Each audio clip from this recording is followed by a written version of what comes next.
بسم الله الرحمن الرحيم. عن أبي هريرة رضي الله تعالى عنه قال قال رسول الله صلى الله تعالى عليه وسلم لكل نبي دعوة يدعو بها وأريد أن أختبي دعوتي شفاعة لأمتي في الآخرة. رواہ البخاری۔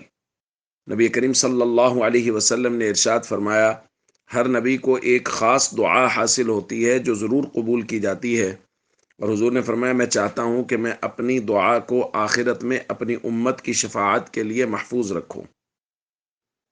اور دوسری روایت میں جو صحیح مسلم کی ہے، نبی کریم صلی اللہ علیہ وسلم نے فرمایا فَهِيَ نَائِلَةٌ إِن شَاءَ اللَّهُ مَن مَّاتَ مِنْ أُمَّتِي لَا يُشْرِكُ بِاللَّهِ شَيْئًا، اور یہ میری شفاعت انشاءاللہ ہر میرے اس امتی کو پہنچے گی جو شرک نہ کرتا ہوگا۔ دوستو، اس حدیث پاک کو سننے کے بعد ایک تو یہ بات بہت واضح معلوم ہو رہی کہ نبی کریم صلی اللہ علیہ وسلم اس امت پر کس قدر شفیق ہیں، کس قدر مہربان ہیں، کہ نبی کریم صلی اللہ علیہ وسلم نے اپنی وہ خاص دعا اپنی امت کے لیے محفوظ کر رکھی ہے۔ نبی کریم صلی اللہ علیہ وسلم کا کس قدر احسان معلوم ہو رہا ہے۔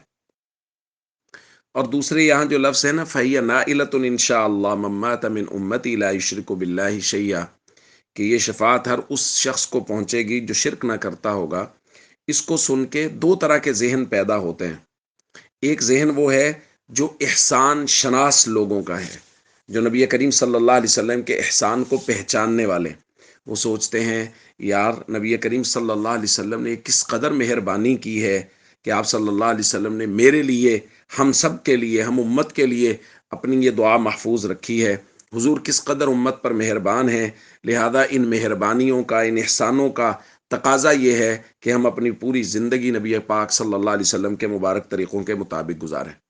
یہ صحت مند، تندرست، احسان شناس ذہن ہے۔ اور ایک دوسرا ذہن ہے جو احسان فراموش ہے، بیمار ذہن ہے۔ وہ کیا کہتے ہیں؟ وہ کہتے ہیں بس شفاعت تو ہو ہی جانی ہے، کیا مسئلہ ہے، لہٰذا اپنی منچاہی زندگی گزارو، جیسے دل کرتا ہے زندگی گزارتے چلے جاؤ، نبی پاک صلی اللہ علیہ وسلم نے شفاعت کر دینی۔ بھائی ہمیں یہ دیکھنا ہے کہ ہم نے بیمار ذہنیت کے حامل ہونا ہے، احسان فراموش لوگوں میں شامل ہونا ہے، یا احسان شناس لوگوں میں، وہ جو تندرست ذہنیت کے، صحت مند ذہنیت کے مالک ہیں، کہ نبی پاک صلی اللہ علیہ وسلم کے احسانات کو پہچانیں اور نبی کریم صلی اللہ علیہ وسلم کے مبارک طریقوں کے مطابق زندگی گزاریں۔ السلام علیکم ورحمۃ اللہ وبرکاتہ۔